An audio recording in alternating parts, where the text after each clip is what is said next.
This is the time of year when we delve into stories of the unknown, of specters and ghostly apparitions.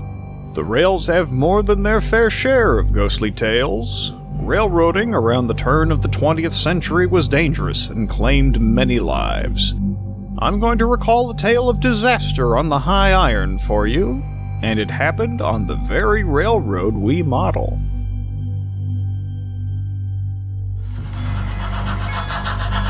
Early on the morning of August 27th, 1891, a westbound Richmond and Danville passenger train arrived in Statesville, North Carolina. The train was running approximately 35 minutes late, and this was a time in railroad history when the penalty to a crew for arriving late at their final destination was much more severe than the penalty for reckless running.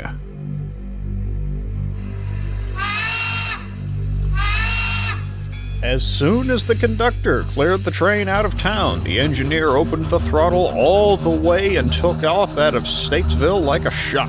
Several miles down the line is a 60-foot tall bridge crossing Bostian Creek and a small valley it runs through.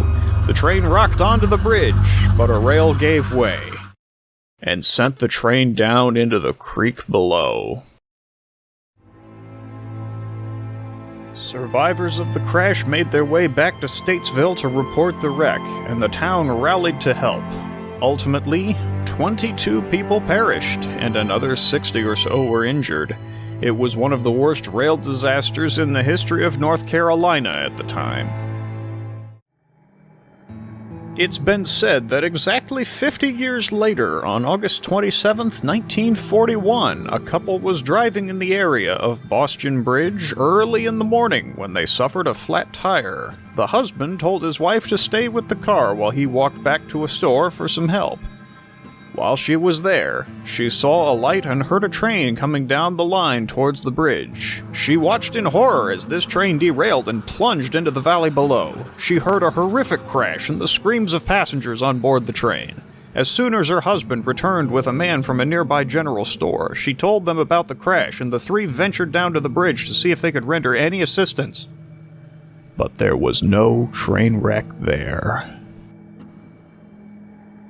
Later that morning, the couple had a word with the Statesville station agent to inquire if there had been any sign of trouble. The woman mentioned seeing a wreck.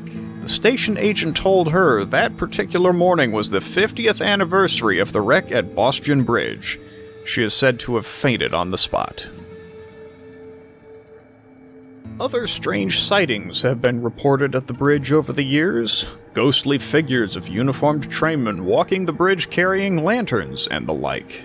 Needless to say, the bridge has gotten the attention of ghost hunters. Every year on the anniversary of the wreck, ghost hunters come to the bridge in hopes of seeing something paranormal. August 27th, 2010 was no exception. A group of roughly a dozen ghost hunters gathered on the bridge. Around 2:45 a.m., the approximate time of the wreck, a light appeared coming down the tracks, and the sound of an approaching train could be heard. What the ghost hunters were not aware of, however, was that this rail line is still active, and the train approaching was no ghost.